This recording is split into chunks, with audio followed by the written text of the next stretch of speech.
Hi friends, हा video तुम्हाला types of sentences किंवा त्याला दुसरं नाव आहे काइंड्स ऑफ सेंटेन्सेस, त्याला मराठीत वाक्याचे प्रकार असं म्हणायचं.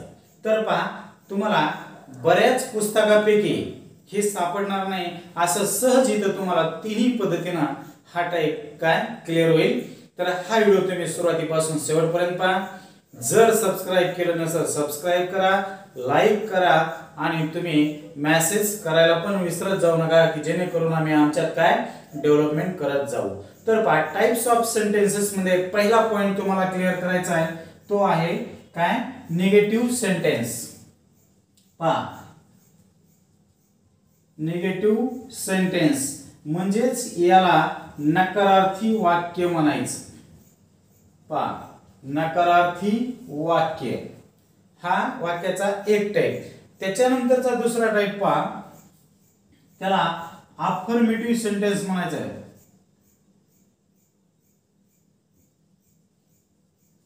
पहा, दुसरा टाइप अफर्मेटिव्ह सेंटेन्स म्हणजे याला होकारार्थी वाक्य. पहा, काय म्हणतात याला होकारार्थी वाक्य म्हणायचं. पहा, पहिला टाइप निगेटिव्ह सेंटेन्स म्हणजेच नकारार्थी वाक्य, दुसरा टाइप अफर्मेटिव्ह सेंटेन्स म्हणजे होकारार्थी वाक्य. आता पहा, विशेष म्हणजे जर समजा एक्सक्लेमेटरीचे वाक्य जर सोडले तर हे दोन टाइप सरासरी सगळ्या सेंटेन्स मध्ये सापडते. म्हणजे जे आणखीन काही टाइप आहे सेंटेन्सचे त्या सेंटेन्स मध्ये हे टाइप सापडते. निगेटिव्ह पण सापडल, कधी अफर्मेटिव्ह पण सापडल. जर निगेटिव्ह असेल तर अफर्मेटिव्ह नसतं, अफर्मेटिव्ह असेल तर निगेटिव्ह नसतं. तर आता पहा, निगेटिव्ह ओळखायचं कसं आणि अफर्मेटिव्ह ओळखायचं कसं. पहा, निगेटिव्ह ओळखायचं कसं, जर त्या वाक्यात एवढे शब्द आले no, not, neither, do not, does not, त्याच्यानंतर डिड नॉट, त्याच्यानंतर नथिंग किंवा नुसतं एनटी किंवा नेव्हर. पहा, हे एवढे जर शब्द आले, जर एखाद्या वाक्यात एवढ्यापैकी जर एक शब्द आला तर ते वाक्य निगेटिव्ह असतं. आणि सोपं टेक्निक, याच्यापैकी जर शब्द एकही आला नाही तर ते वाक्य अफर्मेटिव्हचं असतं. कळलं? आता याचं एक एक उदाहरण पहा. पहिलंच वाक्य, वी हॅव नथिंग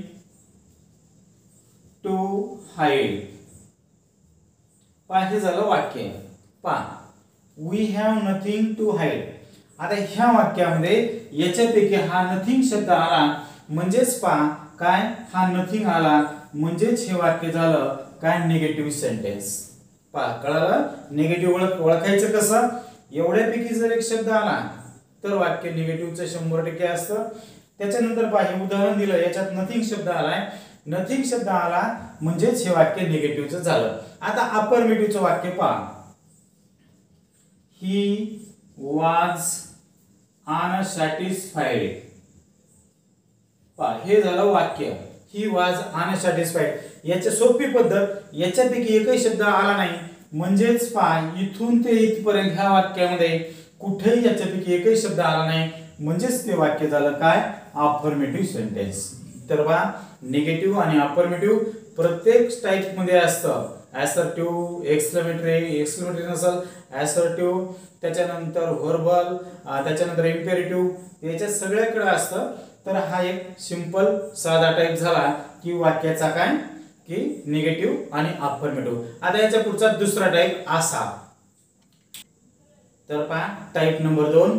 तर वाक्याचे प्रकार ओळखायचे कसे, टाइप्स ऑफ सेंटेन्सेस पहा किती आहेत. तर ह्या नियमामध्ये तुम्हाला मी इथं 4 लिहिलेत पण याचे पुन्हा सब टाइप आहेत. पहा, पहिला टाइप असर्टिव्ह सेंटेन्स, याला दुसरं इंग्रजीतून नाव स्टेटमेंट सेंटेन्स, यालाच पुन्हा तिसरं नाव डिक्लेरेटिव्ह सेंटेन्स असं पण म्हणतात. तिन्ही नावं हे एकाच टाइपचे आणि याला मराठीत विधानार्थी वाक्य म्हणायचं. स्टेटमेंट सेंटेन्स किंवा असर्टिव्ह सेंटेन्स किंवा डिक्लेरेटिव्ह सेंटेन्स म्हणजेच विधानार्थी वाक्य हा एक टाइप. आता पहा, हे वाक्य ओळखायचं कसं. पहा, काय हे वाक्य ह्या टाइपचं आहे, ओळखायचं कसं, त्याची सोपी ट्रिक्स आहे की वाक्याची जे सुरुवातीचा पहिला शब्द आहे हा नाम असल किंवा सर्वनाम असल, पहा सर्वनाम नाम किंवा सर्वनाम असल म्हणजेच नाउन किंवा प्रोनाउन न सुरुवात झालेली असेल. पहा काय असणार आहे, नाउन किंवा प्रोनाउन न सुरुवात झालेली असणार आहे म्हणजेच नाम किंवा सर्वनाम असणार आहे, वाक्य लिहिलेलं असणार आहे आणि शेवटी फुल स्टॉप म्हणजेच पूर्णविराम असणार आहे. पहा हा टाइप ओळखायचा कसा, वाक्याच्या सुरुवातीला एखादं प्रॉपर नाउन असू शकतं, सर्वनाम असू शकतं किंवा त्याला इंग्रजीतून नाम किंवा इंग्रजीतून नाउन किंवा प्रोनाउन असू शकतं, याला नाउन किंवा प्रोनाउन म्हणा. पहा नाम सर्वनाम किंवा नाउन किंवा प्रोनाउन सुरुवात, वाक्य काय पण लिहिलेलं, शेवटी फुल स्टॉप म्हणजेच हे वाक्य झालं तुमचं काय असर्टिव्ह, डिक्लेरेटिव्ह किंवा स्टेटमेंट सेंटेन्स. बरोबर आहे तिथपर्यंत. उदाहरण नंबर 1 पहा,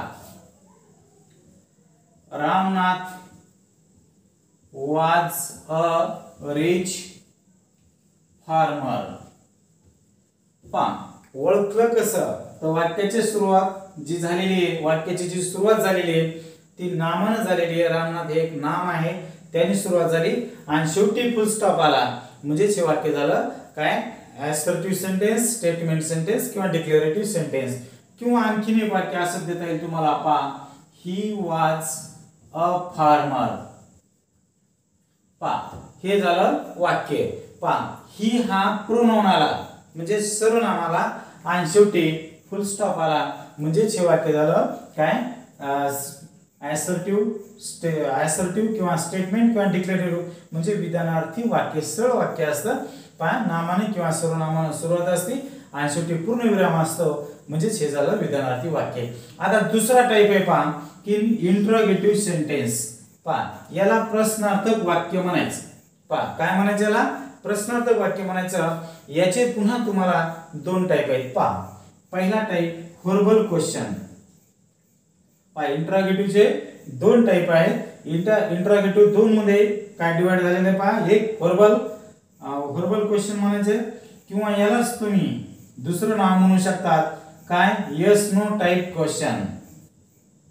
येस नो टाइप क्वेश्चन पहा असं याला म्हणता येतं. येस नो टाइप क्वेश्चन पण म्हणता येतं किंवा व्हर्बल क्वेश्चन हा एक भाग आणि दुसरा भाग काय WH क्वेश्चन. पहा WH क्वेश्चन. आता इंट्रोगेटिव्हचे दोन टाइप, व्हर्बल त्याला दुसरं नाव येस नो टाइप क्वेश्चन आणि दुसरा टाइप त्याचा WH क्वेश्चन. आता व्हर्बल आणि WH ओळखायचं कसं पहा आता हे व्हर्बल म्हणजे की वाक्याची जी सुरुवात असते ती वर्ब न झालेली असते म्हणजेच कोणता वर्ब असणार आहे, हेल्पिंग वर्ब किंवा त्यालाच ऑक्झिलरी वर्ब म्हणायचं. पहा काय म्हणायचं, हेल्पिंग वर्ब किंवा ऑक्झिलरी वर्ब म्हणायचं. वाक्य लिहिलेलं असेल आणि क्वेश्चन मार्क असेल. पहा काय असणार आहे, असं असणार आहे, वर्ब असणार आहे म्हणजेच कोणतं वर्ब असणार आहे, हेल्पिंग वर्ब किंवा ऑक्झिलरी वर्ब असणार आहे आणि शेवटी क्वेश्चन मार्क असणार आहे म्हणजेच हे वाक्य झालं व्हर्बल क्वेश्चन किंवा येस नो टाइप क्वेश्चन.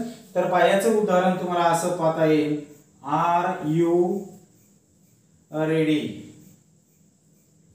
पहा हे झालं वाक्य आर यू रेडी. पहा वाक्याची सुरुवात हेल्पिंग वर्ब न झाली, इथं नाउन किंवा प्रोनाउन झाली होती, शेवटी फुल स्टॉप होता. इथं हेल्पिंग वर्ब न झाली आणि शेवटी क्वेश्चन मार्क आहे म्हणजेच हे उदाहरण झालं व्हर्बल क्वेश्चनचं किंवा येस नो टाइप क्वेश्चनचं. पुन्हा दुसरं वाक्य, do you like to play question mark. पहा दुसरं उदाहरण, वाक्याची सुरुवात डू न झाली, डू हा हेल्पिंग वर्ब, शेवटी क्वेश्चन मार्क म्हणजेच पहा हेल्पिंग वर्ब न सुरुवात शेवटी क्वेश्चन मार्क म्हणजे येस नो टाइप क्वेश्चन किंवा व्हर्बल क्वेश्चन झाला हा इंट्रोगेटिव्ह मधला. आता WH क्वेश्चन ओळखायचं कसं, पहा काय ओळखायचं, WH क्वेश्चन ओळखायचं कसं तर पहा वाक्याची सुरुवात WH शब्दाने झालेली असेल. WH शब्द म्हणजे what, how, when, where, how many, which, who, whom, whose असे शब्द आणि शेवटी प्रश्नार्थक चिन्ह. पहा काय असणार आहे, WH शब्द असणार आहे सुरुवातीला आणि शेवटी क्वेश्चन मार्क असणार आहे म्हणजे हे झाला तुमचा काय WH क्वेश्चन. तर पहा याचं उदाहरण number 1, why are you neglecting your child's health आणि क्वेश्चन मार्क. पहा ओळखलं कसं, पहा हे झालं वाक्य. आता हे वाक्य याच्यापैकी कोणत्या टाईपचं, तर पहा इथं काय दिलं मी तुम्हाला, वाक्याची सुरुवात WH शब्दानं असणार आहे. काय असणार आहे वाक्याची सुरुवात, WH शब्दानं असणार आहे आणि शेवटी काय असणार आहे, क्वेश्चन मार्क असणार आहे. म्हणजेच पहा वाक्याची सुरुवात इथं व्हाय न झाली, WH शब्दानं झाली आणि इथं काय झालं की काय क्वेश्चन मार्क आलं, म्हणजेच हा झाला WH. Number next, who was the last king of Vijayanagara आणि क्वेश्चन मार्क. पहा हे वाक्य ओळखायचं कसं, पहा वाक्याची सुरुवात WH शब्दानं म्हणजे होऊन झाली आणि शेवटी काय आलं, क्वेश्चन मार्क आलं, म्हणजेच हा WH टाइप झाला. पहा मी तुम्हाला आता दोन टाइप क्लिअर केले. पहिला असर्टिव्ह सेंटेन्स ओळखायचं कसं, तर वाक्याची सुरुवात नाम किंवा सर्वनाम आणि शेवटी फुल स्टॉप. दुसरा टाइप इंट्रोगेटिव्ह सेंटेन्स, त्याचे दोन टाइप. पहिला व्हर्बल क्वेश्चन किंवा येस नो टाइप क्वेश्चन. ओळखायचा कसा, तर वाक्याची सुरुवात हेल्पिंग व्हर्ब न आणि शेवटी क्वेश्चन मार्क न. हे त्याचे उदाहरण पहा, इथं व्हर्बल हे हेल्पिंग व्हर्ब आलं दोन्ही वाक्यात, शेवटी क्वेश्चन मार्क आलं. त्याच्यातला दुसरा टाइप पहा, WH क्वेश्चन, सुरुवात WH शब्दानं शेवटी क्वेश्चन मार्क. म्हणजेच पहा हे उदाहरण दिलं, why are you neglecting your child's health. WH शब्द आला व्हाय, इकडे आला क्वेश्चन मार्क, म्हणजेच हा झाला WH. त्याच्यानंतर दुसरा इथं पहा हु आलं, WH शब्द आला, इथं क्वेश्चन मार्क आला, म्हणजेच हा झाला WH. आता त्याच्यानंतरचं पहा इम्पेरेटिव्ह सेंटेन्स. पहा इम्पेरेटिव्ह सेंटेन्स म्हणजेच काय, आज्ञार्थी वाक्य. कळालं. आता याच्यात नकारार्थी पण असतं. पहा या सगळ्या वाक्यात नकारार्थी पण असेल, होकारार्थी पण असेल, निगेटिव्ह पण असेल आणि अफर्मेटिव्ह पण असेल, त्याचं काय टेन्शन नाही. पण हा टाइप असा पहा काय, इम्पेरेटिव्ह सेंटेन्स. आता इम्पेरेटिव्ह सेंटेन्स ओळखायचं कसं, तर पहा वाक्याची सुरुवात मेन व्हर्ब न असेल. पहा ओळखायचं कसं, वाक्याची सुरुवात मेन व्हर्ब किंवा काय डोंट न असते. पहा काय असणार आहे, इम्पेरेटिव्ह सेंटेन्स ओळखायचं कसं, म्हणजे आज्ञार्थी वाक्य ओळखायचं कसं, तर वाक्याची सुरुवात क्रियापदाच्या पहिल्या रूपाने म्हणजे first form of the verb न क्रियापदाची सुरुवात असेल आणि जर क्रियापदाच्या पहिल्या रूपाने सुरुवात नसेल तर डोंट न सुरुवात असेल आणि शेवटी पहा काय असणार आहे, फुल स्टॉप असणार आहे याच्यात. पहा कसं ओळखलं की शेवटी याच्यात काय फुल स्टॉप असणार आहे. पहा काय असणार, मेन व्हर्ब म्हणजे first form of the verb, म्हणजे त्याला तुम्ही सोप्या भाषेत फ्युवन म्हणू शकता आणि डोंट न असते आणि शेवटी काय फुल स्टॉप असतं. पहा ह्या दोन ट्रिक्स ध्यानात ठेवा. का कोणते ट्रिक्स, मेन व्हर्ब न सुरुवात म्हणजे first form of the verb न सुरुवात किंवा डोंट न सुरुवात आणि शेवटी फुल स्टॉप. तर पहा आता उदाहरण नंबर नेक्स्ट त्याचं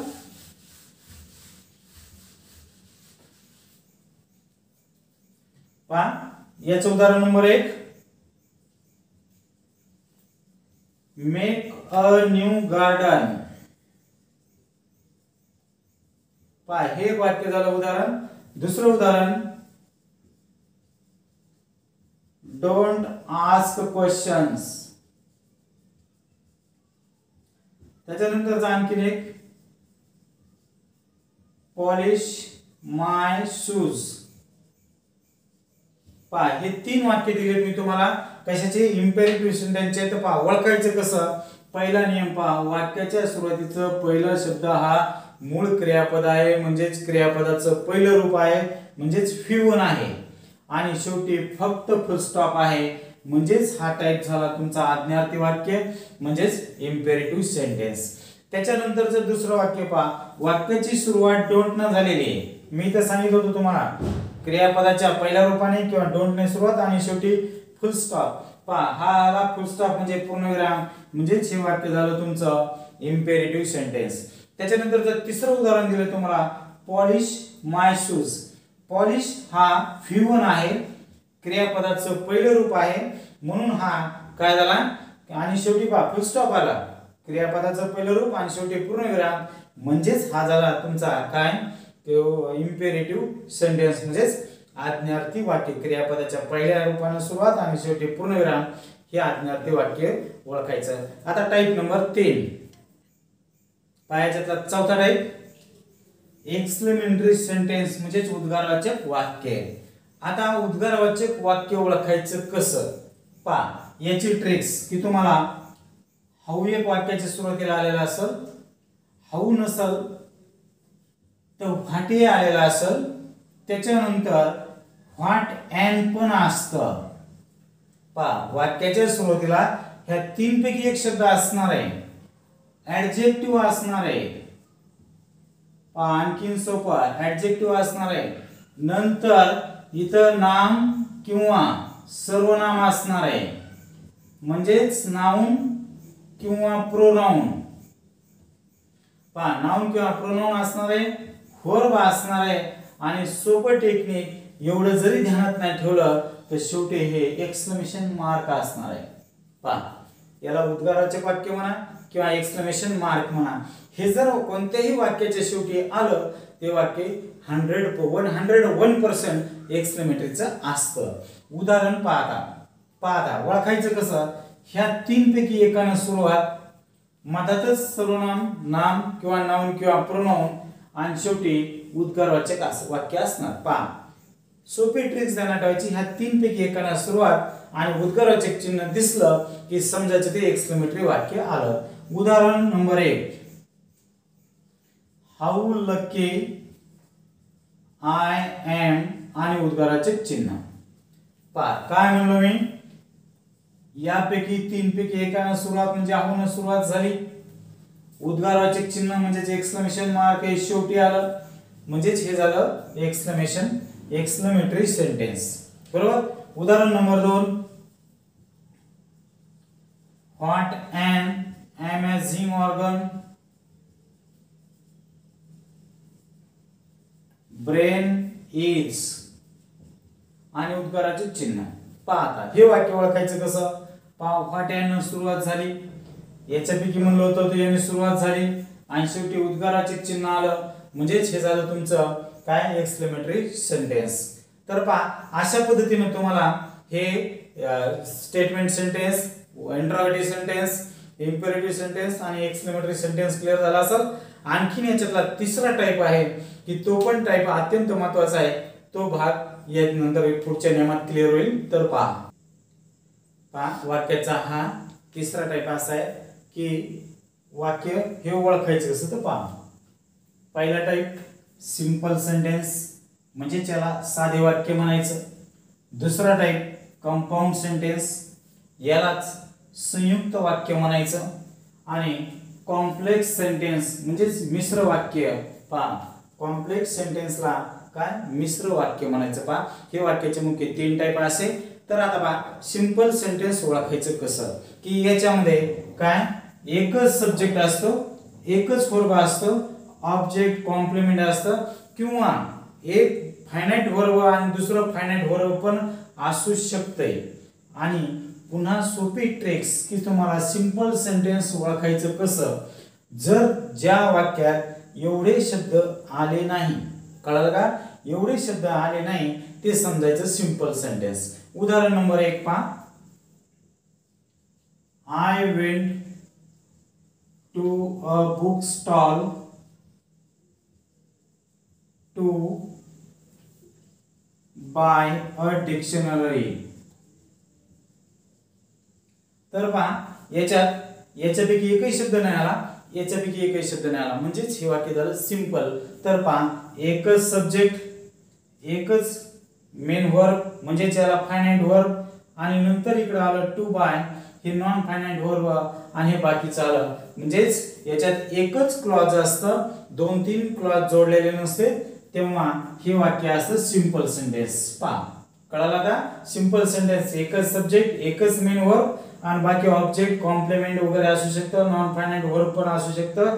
आणि दुसरा मुद्दा याच्यापैकी जर शब्द आले नाही तर समजायचं ते काय सिंपल सेंटेन्स झालं. आता पहा कंपाऊंड सेंटेन्स म्हणजे काय. पहा जे 2 वाक्य, 2 क्लॉज किंवा 2 वाक्य या शब्दानं जोडले असतील, पहा जर कुठं अँड आला असेल की समजायचं हे कंपाऊंड सेंटेन्स झालं. बोथ अँड आला, एखाद्या वाक्याची रचना बोथ अँड पण केल्या जाते, तेव्हा समजायचं ॲज वेल ॲज काय कंपाऊंड सेंटेन्स झालं. त्याच्यानंतर वाक्यात ॲज वेल ॲज पण वापरले जाते कधी कधी. म्हणजेच ग्रामरचे हे जेवढे टाईप तुम्ही ज्याचे हे ग्रामरचे उत्तर आहेत, हे ग्रामरचे जेवढे वाक्य तुम्ही पाहताल तेवढे कंपाऊंड मध्ये येतील. पहा ॲज वेल ॲज वाक्यात दिसलं की तो कंपाऊंड सेंटेन्स असणार आहे. नॉट ओनली बट ऑल्सो वाक्यात उत्तरात दिसलं किंवा कोणत्याही वाक्यात दिसलं की तो कंपाऊंड असणार आहे. बट आलं नुसतं वाक्यात ते पण कंपाऊंड असणार आहे. ऑर आलं ते पण कंपाऊंड असणार आहे. नायदर नॉर आलं ते पण कंपाऊंड असणार आहे. त्याच्यानंतर आयदर ऑर आलं ते पण कंपाऊंड असतं. Yet, otherwise, so, for, hence आणि देअरफॉर हे एवढ्यापैकी जर एखाद्या वाक्याचं हे शब्द घेऊन जर एखाद्या वाक्याचं कन्स्ट्रक्शन केलं असेल तर ते वाक्य कंपाऊंड असतं. उदाहरण नंबर 1 पहा.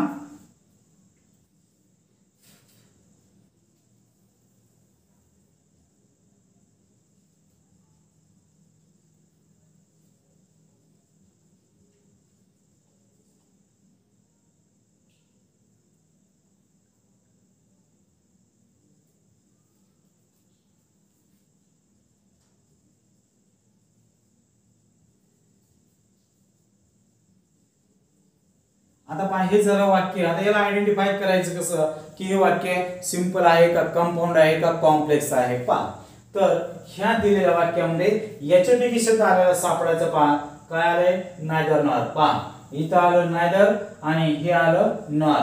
पहा नायदर नॉर आलं की म्हणजे ते वाक्य झालं काय, कंपाऊंड सेंटेन्स. कळाला इथपर्यंत. पहा सिंपल झालं. आता कंपाऊंड झालं. एवढे शब्द जर वाक्यात असतील किंवा एवढे शब्द घेऊन जर वाक्य बनवलं असेल तर वाक्याचा टाईप कंपाऊंड सेंटेन्स असणार आहे. त्याच्यानंतरचा तिसरा टाईप हा कॉम्प्लेक्स सेंटेन्स म्हणजे मिश्र वाक्य.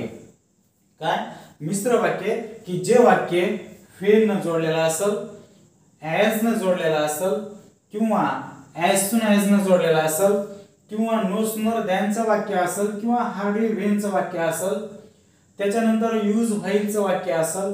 त्याच्यानंतर वाक्यात बिकॉज आला असेल, सिन्स आला असेल, लेस्ट आला असेल, सो दॅट आला असेल, अनलेस किंवा इफचा वापर केला असेल, सो दॅटचा वापर केला असेल. त्याच्यानंतर यूज दो किंवा आल्दो जे असतं ते वापरलं असेल किंवा सो दॅट, सो ॲज किंवा ॲज ॲज असेल किंवा फेअर, हू, विच, हुम आणि हुज. म्हणजे पहा एवढ्या शब्दापैकी जर एखादा शब्द घेऊन वाक्य रचना केली असेल तर ते कॉम्प्लेक्स सेंटेन्स असतं. बरोबर आहे इथपर्यंत. काय असतं, एवढ्या शब्दापैकी जर एखादा शब्द त्या वाक्यात आला की समजायचं ते कॉम्प्लेक्स सेंटेन्स आहे. उदाहरण नंबर 1 पहा. Though he was a brave man, comma his courage failed for a moment, failed for a moment. पहा हे झालं वाक्य. पहा ओळखलं कसं, तर वाक्याची सुरुवात झाली दोन. दो वाक्याच्या याच्यापैकी एखादा शब्द काय सुरुवातीला येऊ शकतं, याच्यापैकी काही शब्द सेंटरला पण येऊ शकतात. पहा काय दो आलं, वाक्यात कॉमा आला म्हणजेच हे वाक्य झालं काय, कॉम्प्लेक्स सेंटेन्स. पहा कॉम्प्लेक्स सेंटेन्स ओळखायचं कसं, एवढ्यापैकी एखादा शब्द जर वाक्यात आला असा तर समजायचे ते कॉम्प्लेक्स सेंटेन्स आहे. तर पहा अशा पद्धतीने तुम्हाला निगेटिव्ह, अफर्मेटिव्ह, त्याच्यानंतर स्टेटमेंट सेंटेन्स, इंट्रोगेटिव्ह सेंटेन्स, त्याच्यानंतर एक्सक्लेमेटरी सेंटेन्स, इम्पेरेटिव्ह सेंटेन्स हे पण क्लिअर झालं. त्याच्यानंतर सिंपल सेंटेन्स, कंपाऊंड सेंटेन्स आणि कॉम्प्लेक्स सेंटेन्स हे पण क्लिअर झालं. जर हा व्हिडिओ तुम्हाला आवडला असेल तर लाईक बी करा आणि शेअर पण करा आणि सबस्क्राईब जर केलं नसेल तर सबस्क्राईब करा. आणि काही तुमचं सजेशन असेल तर कमेंट मध्ये सजेशन द्या.